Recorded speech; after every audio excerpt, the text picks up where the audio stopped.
Now that you got the basic structure of rules down, let's talk specifically about validation rules. Validation rules are primarily used for enforcing the structure of your data and the format of your content. Take a look over here. This is the start of a validation rule for a new value being written in the list name field. And in plain English, what it's saying is that the value that's written here must be a string.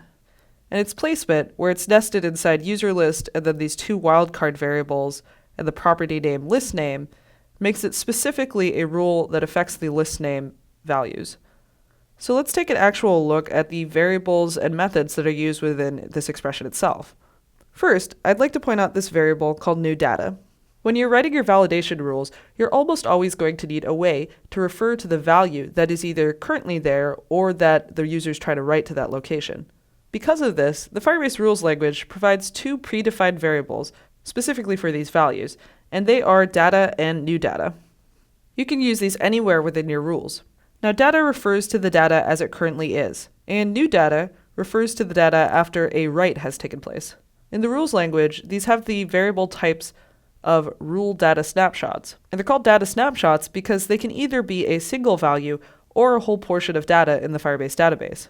So just to be explicit, if I had a shopping list with something like Lila's list, and then I went to edit it, Lila's list would be the current value, which would be stored in data. Lila's awesome list would be the value that'd be stored in newData. Now, as I stated, both data and newData are what's known as rule data snapshots. And rule data snapshots have a bunch of methods that you can use in the rules. I'll go ahead and link to the API docs where you can read to your heart's content about all of these methods. But here are a couple of interest. Because these are data snapshots, which know their location in the tree, you can use the parent or child method to navigate to other nodes in the tree. This lets you do cool things like create rules that compare one of the database to another part of the database. For example, if you wanted to access the owner value from your list name rule, you could write newData.parent, which would take you from list name up to the parent here, then .childOwner, which would take you down to the owner, then finally val, which is a method that lets you get the current value at that variable. And for the user lilafish at this specific node, this rule would return this value here. And then you could use it in something like a comparison. In this case, this is a kind of silly validate rule that doesn't make much sense.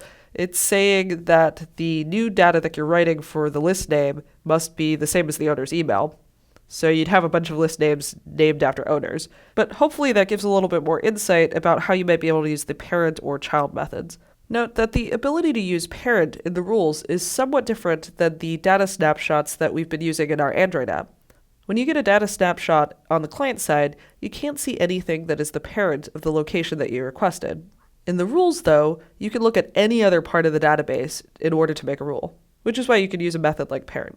Now, as I mentioned, you can use the value method, and that'll give you a primitive value back from a data or newData object. In addition, you have methods that check for the type at a current location.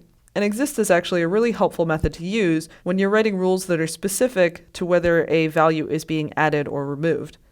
And with that, we can see that this isString method here is one of the type methods, which is making sure that the value stored in newData is a string. Let's see an example of a little bit of a more complicated rule here. So here we've added another little bit to this rule. And basically what this says is that newData is both a string and that this new list name has at least one character in it. From this example, you can see that JavaScript's logical and comparison operators are available to you. In addition, when you're dealing with values that are strings, there's a subset of JavaScript string methods and properties which are available to you. newData.value.length is one such example. The length value is available to you. And another helpful one is the matches method, which allows you to match a string against a regular expression. For example, if you wanted to validate data at a location to see if it's in the form of an email address, you could use standard email address regex, and then use matches to do the actual comparison. So that's pretty much the summary of writing a single validation rule. In addition, there are a few other things that you might want to keep in mind. The first is that whenever you write server-side validation rules, you should also be writing the corresponding client-side validation rules. For example, in the dialog where somebody changes a shopping list's list name, you should go ahead and check that that list name is actually greater than 0 characters. There's no sense wasting one of your users' data plans by pinging the database with improperly formatted data. So go ahead and save them and yourself that useless network traffic. Second, remember that validation rules are only checked when you're actually writing data. This might be pretty straightforward, but they're not checked when you read data. And finally, validation rules are not checked when you're deleting data. Otherwise, you'd basically never be able to remove anything from the database. For example, if I tried to set a list name here to null, and it was checking validation rules, then it would complain that null is neither a string nor has a length greater than 0. But it doesn't do those checks, and instead you don't have any validation checks when you're deleting something. Okay, so now that you know how to write a single rule, let's talk about validating an entire structure.